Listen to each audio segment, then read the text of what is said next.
வணக்கம் ஃப்ரெண்ட்ஸ். இப்போ நம்ம சிம்பிளாக டிசைன் ப்ளவுஸ் தைக்கிறது எப்படின்னு பார்க்க போகிறோம். அதுக்கு முன்னாடி நீங்கள் என்னோடய சேனலை இப்போ தான் முதல் தடவையாக பார்க்குறீங்கன்னா கொஞ்சம் சப்ஸ்கிரைப் பண்ணிக்கோங்க. அப்போ தான் நான் போடுற வீடியோஸ் உங்களுக்கு நோட்டிஃபிகேஷனாக வரும். தேங்க்யூ, கீப் வாட்சிங். அப்புறம் நம்ம எப்பயுமே ஒரு saree எடுத்தோம்னா அதுக்குள்ளே ப்ளவுஸு ஒரு சின்ன டிசைனாவது செஞ்சு போட்டுக்கணும்னு எப்பயும் நம்ம ஆசைப்படுவோம்.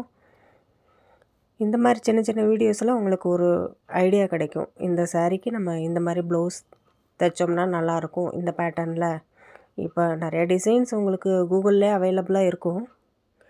இருந்தாலும் நான் என்னோடய முயற்சியில் நான் எப்படி தைப்பேன் டிசைன் ப்ளவுஸ் அப்படிங்கிறத உங்களுக்கு இதன் மூலமாக நான் ஷேர் பண்ணுறேன்.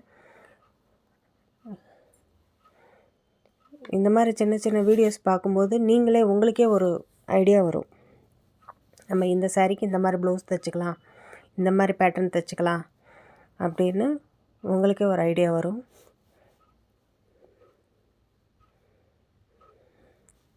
இதெல்லாமே நார்மல் ப்ளவுஸு, நார்மலாக சிம்பிள் சாதாரண டிசைன்ஸ் தான்.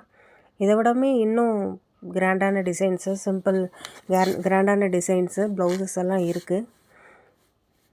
அடுத்தடுத்து நான் உங்களுக்கு அதை வீடியோஸாக போடுறேன்.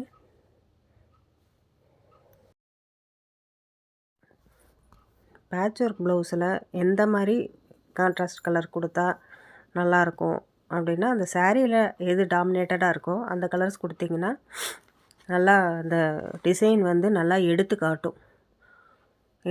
அதோடு இல்லாமல் அந்த லேஸுமே நம்ம அதுக்கு தகுந்த மாதிரி லைட் கலரு, டார்க் கலராக இருந்தால் டார்க் கலர் லேஸு அந்த மாதிரி கொடுத்துட்டிங்கன்னா தான் பார்க்கவுமே நல்லா அட்ராக்டிவாக இருக்கும் அந்த டிசைனு.